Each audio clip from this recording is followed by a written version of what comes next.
నమస్తే. నిమ్మగడ్డ రమేష్ అనే వ్యక్తి నిన్న ఈసీకి ఒక ఫిర్యాదు చేశారండి.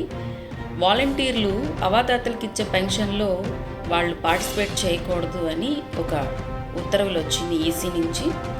సో నేనైతే ఇది కొంచెం మంచి విషయం అని అనుకుంటున్నాను. వై బికాస్ ఆఫ్ అంటే 5 సంవత్సరాల నుంచి జగన్మోహన్ రెడ్డి పరిపాలనలో వాలంటీర్లు వచ్చి అవాతాతలకి పెన్షన్ మీ ఇంటికే తెచ్చిస్తున్నారు. 5 సంవత్సరాల్లో డీబీటీ ద్వారా ఎవరైతే లబ్ధిదారులు ప్రభుత్వ పథకాల వాళ్ళ అకౌంట్లో నేరుగా పడడం అనే కార్యక్రమం ఉందో దానికి వాలంటీర్ వ్యవస్థ అనేది చాలా దోహదపడుతోంది లబ్ధిదారులను గుర్తించడం అనే కార్యక్రమంలో. అయితే జగన్మోహన్ రెడ్డి ఈ కార్యక్రమాన్ని చేస్తోన్న ఈ కార్యక్రమానికి మన తెలుగుదేశం పార్టీ చంద్రబాబు నాయుడికి ఈ విషయం నచ్చక వాలంటీర్ వ్యవస్థను రేపొద్దున చంద్రబాబు నాయుడు కనుక మీరు ఓటేస్తే ఖచ్చితంగా ఈ వాలంటీర్ వ్యవస్థను నిర్మూలిస్తారండి. దానికి ఉదాహరణే ఈరోజు ఈ ఉత్తర్వులు. సో ఓటర్ మహాశయుడు మేలుకోవాల్సిన సమయం ఆసన్నమయ్యింది.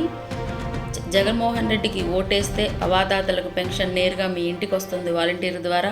పథకాల యొక్క లబ్ధిదారులు మీరు ఎక్కడికి వెళ్ళి మీరు నమోదు చేసుకోవాల్సిన అవసరం లేకుండా వాలంటీర్ వ్యవస్థ మీ ఇంటికే వచ్చి లబ్ధిదారులను గుర్తిస్తుంది.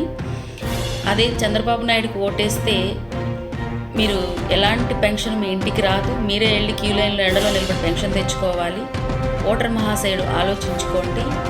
ఇంటికి తెచ్చిచ్చే జగన్మోహన్ రెడ్డి కావాలా, క్యూలో నిలబడే చంద్రబాబు నాయుడు కావాలా? ఆలోచించండి.